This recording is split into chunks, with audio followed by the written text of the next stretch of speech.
Good evening, I'm Sandy Gebbing, for those of you who don't know me. I am the secondary classroom captain, but you don't have to salute. I'm the nuts and bolts person for the secondary for the processing of the sponsorship letters and pledges. So who should you ask?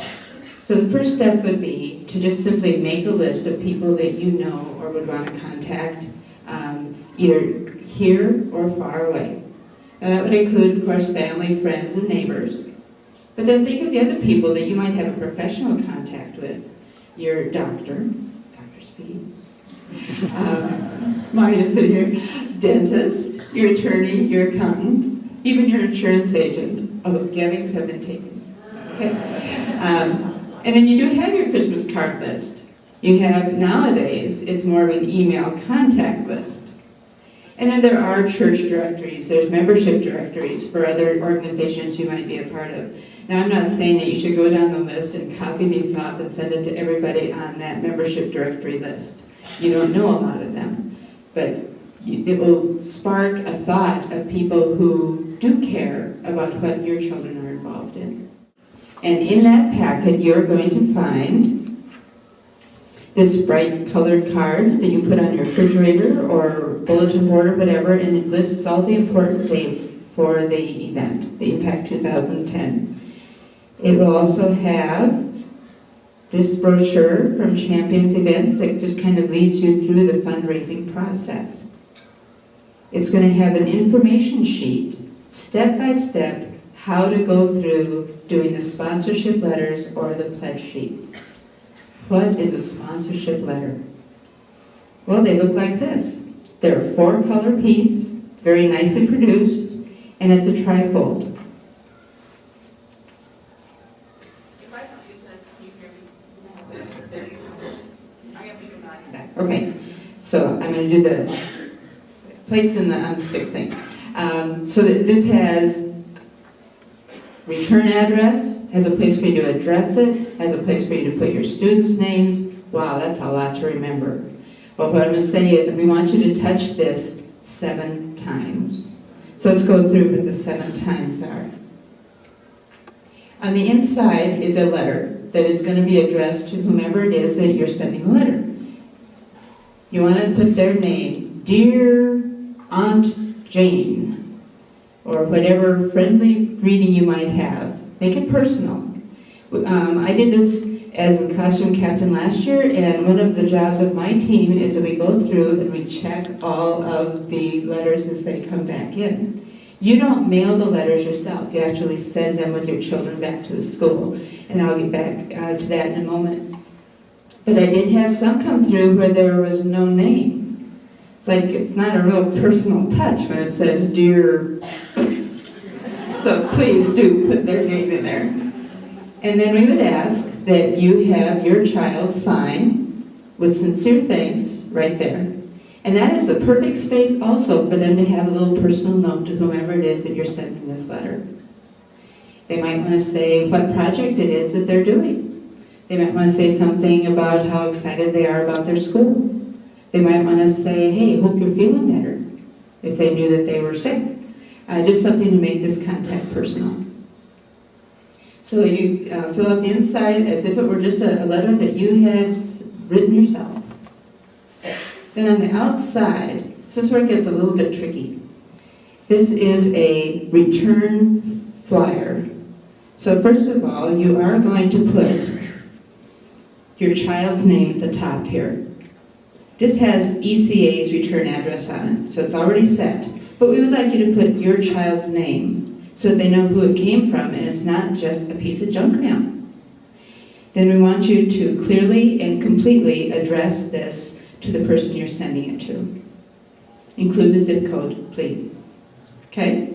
Then on the inside, you'll see that when they have filled it out, they're just going to refold it and send it back to us. It already has ECA's address on it. But we would like you to put your student's name where it says participant student name. That way when we have them return, we'll know who to assign that dollar amount to. Then the last thing is, we want you to invest 88 cents in this piece of mail.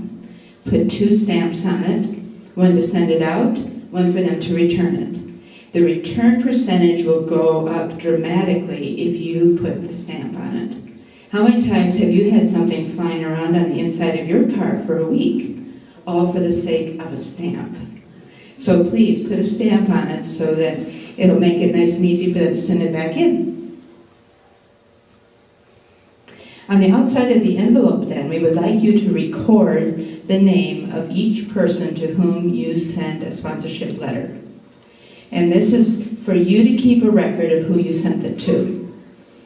If you just mail the letter out, as Don said, maybe 1 in 3 will actually respond. But a week after you send it out, we'd like you to take a moment and call the people that you sent them to and just say, did you receive my letter? And if they say yes, did you have any questions about it? And then don't be afraid to have your child ask, would you be willing to sponsor me in my service project? That will increase the response greatly, exponentially.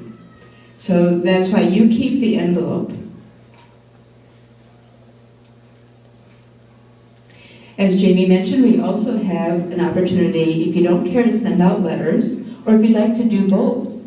Rather than send a letter to your neighbor, you can just go and visit your neighbor.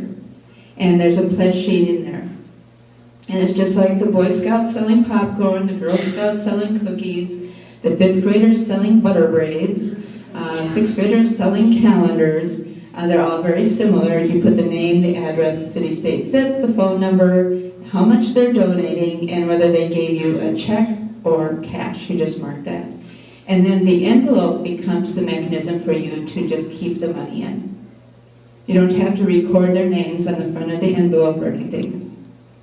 But you use the envelope to collect the contributions that they want to make. If they would like to make a credit card donation, then you refer them to the website.